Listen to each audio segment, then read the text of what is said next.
Hello, welcome back to another Story with Rob. This time we have Mr. Bump, the bumpiest bumper ever to have bumped. Mr. Bump of Mr. Men by Roger Hargreaves. On the back, I think, here he is, Mr. Bump. Poor story of a man who bumps himself an awful lot. So there we are. Some of us are quite accident prone and we do get bumped. So hopefully Mr. Bump will help us all. This is the sad story of Mr. Bump. The trouble was that Mr. Bump could just not help having little accidents. If there was something for Mr. Bump to bump into, he'd bump into it all right. For instance, if you were to see Mr. Bump out walking down a street in your town, and if there happened to be something to bump into down that street, then you know what would happen, don't you? Bump. Oh, poor Mr. Bump. Mr. Bump was just the same at home. He lived in an extremely nice home, but even there he couldn't help having those little accidents. Very nice house. Sun is out. For instance, one morning when Mr. Bump went outside his house, he noticed that a chimney pot had come loose in a storm the night before. I must fix that before it falls off, thought Mr. Bump to himself, and he hurried to his garden shed to fetch a ladder. It was a very long ladder. Mr. Bump walked up the garden path with the ladder on his shoulder. He turned the corner of the garden path. Crash went the living room window. Oh dear, thought Mr. Bump, and he turned to see what had happened. Crash went the kitchen window behind him. Oh dear, thought Mr. Bump again, and he rested the ladder against the wall of the house so he could climb up onto the roof and mend the chimney pot. Crash went the bedroom window. Oh dear, the very long ladder is not being very helpful for Mr. Bump. So you can see how Mr. Bump had his little accidents. Mr. Bump had had many jobs, but somehow they never seemed to last very long. As soon as anything got lost or broken or splintered or chipped or snapped or cracked or torn or burst or wrenched or crunched or split or slit, Mr. Bump got the blame.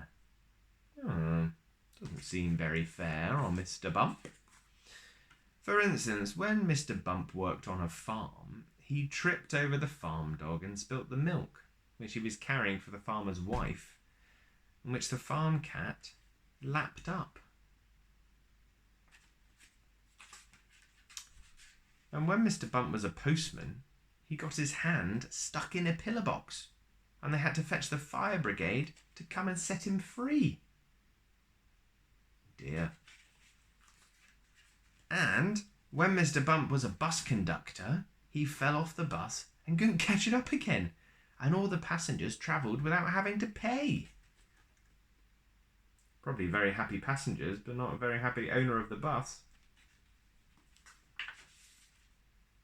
And then when Mr. Bump was a carpenter, he found that when he was hammering nails, he hammered his thumb most of the time, and the nail hardly at all.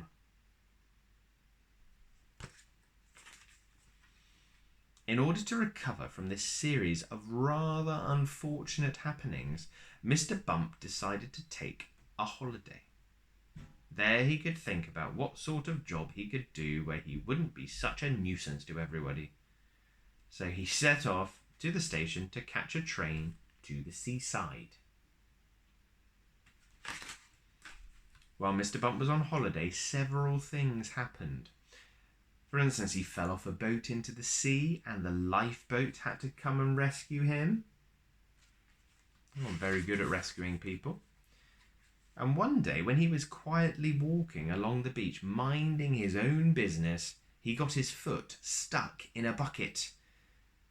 And as he couldn't get it off, he had to walk around with it on his foot for hours.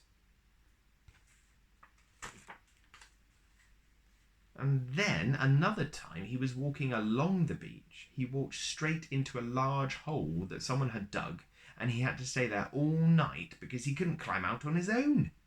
However, despite all these little accidents, Mr. Bump enjoyed his holiday.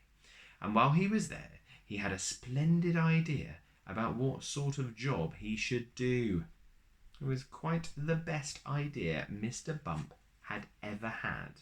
An absolutely splendid idea. I wonder what that would be.